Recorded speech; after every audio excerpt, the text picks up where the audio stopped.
যার জিহ্বা এবং লজ্জাস্থান কন্ট্রোল করতে পারবে, আল্লাহ রাসূল সাল্লাল্লাহু আলাইহি ওয়াসাল্লাম বলছেন তাকে কিভাবে জান্নাতে নিয়ে যেতে হয় তার জিম্মাদার আমি। সুবহানাল্লাহ। জিহ্বার লজ্জাস্থান কন্ট্রোল করেন, জেনা থেকে বেঁচে থাকেন, জিহ্বাকে সংযত রাখেন, গীবত, মিথ্যা, চুগলখড়ি, অনর্থক গালাগালি এগুলো থেকে, মানুষের সাথে ধোঁকাবাজি করা, প্রতারণা করা থেকে জিহ্বাকে কন্ট্রোল করেন, জেনা থেকে বিরত থাকেন, লজ্জাস্থান হেফাজত করেন। আল্লাহ রাসূল জিম্মাদার নিয়েছেন আপনাকে কিভাবে জান্নাতের মেহমানদারি করাতে হয়, আল্লাহ রাসূল সেটা জিম্মাদারি নিয়েছেন। মুনাফিকের আরেকটা চরিত্র, মুনাফিক ধোঁকাবাজ হয়, মুনাফিক ধোঁকাবাজি করে। 4 নং সূরা সূরাতুন নিসা 137 নম্বরে আল্লাহ রাব্বুল আলামিন বলেন, ইন্নাল্লাযীনা আমানু, নিশ্চয়ই যারা ঈমান আনয়ন করেছে, সুম্মা কাফারু, অতঃপর কুফরি করলো।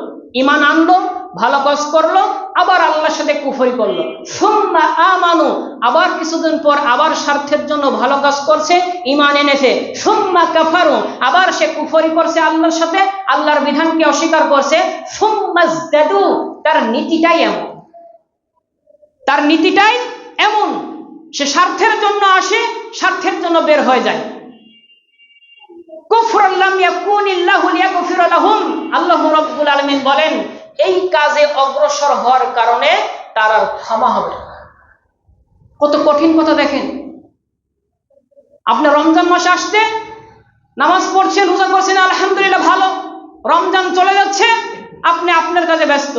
বাইনাল আবদু বাইনাল কুফরি তারকুস সালাহ, একজন মুমিন একজন কাফের মধ্যে পার্থক্য কি? সালাত। আপনি রমজান মাসে আসতে, সামনে রমজান মাস কিছুদিন পরে, রমজান মাসে আসতে আপনি সুন্দর করে টুকু মাথা দিচ্ছেন, রোজা রাখছেন, সেহরি খাচ্ছেন, ইফতার করছেন, তারাবি পড়ছেন। 1 মাস পর আপনাকে কোন শয়তানে ধরলো, আপনি সবকিছু ছেড়ে দিচ্ছেন, আবার রমজান আসতে আবার ধরছেন। আল্লাহু আকবার।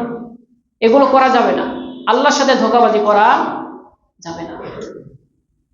এরপরে আল্লাহ তাআলা পরের আয়াতে বলছেন, বাশশিরিল মুনাফিকিনা বিআন্না লাহুম আযাবান আলিমা, হে নবী ওই সব মুনাফিকদের সুসংবাদ শুনিয়ে দিন, তাদের জন্য যন্ত্রণাদায়ক আযাবের ব্যবস্থা করে রেখেছেন।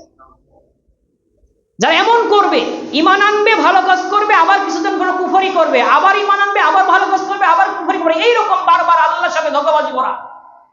জুমার দিনে আসছে, কান্নাকাটি করছে, দোয়া করছে, আমাকে মাফ করো, ইয়্যাকা না'বুদু ওয়া ইয়্যাকা নাস্তাইন, আমি তোমার ইবাদত করি, তোমার কাছে সাহায্য চাই।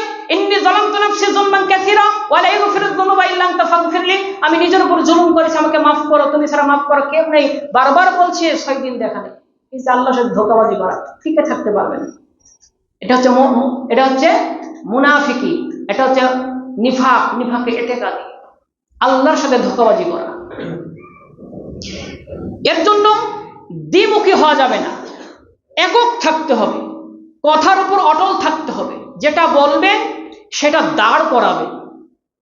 এই চরিত্র ছিল, দুইমুখী চরিত্র ছিল আব্দুল উবাইয়ের।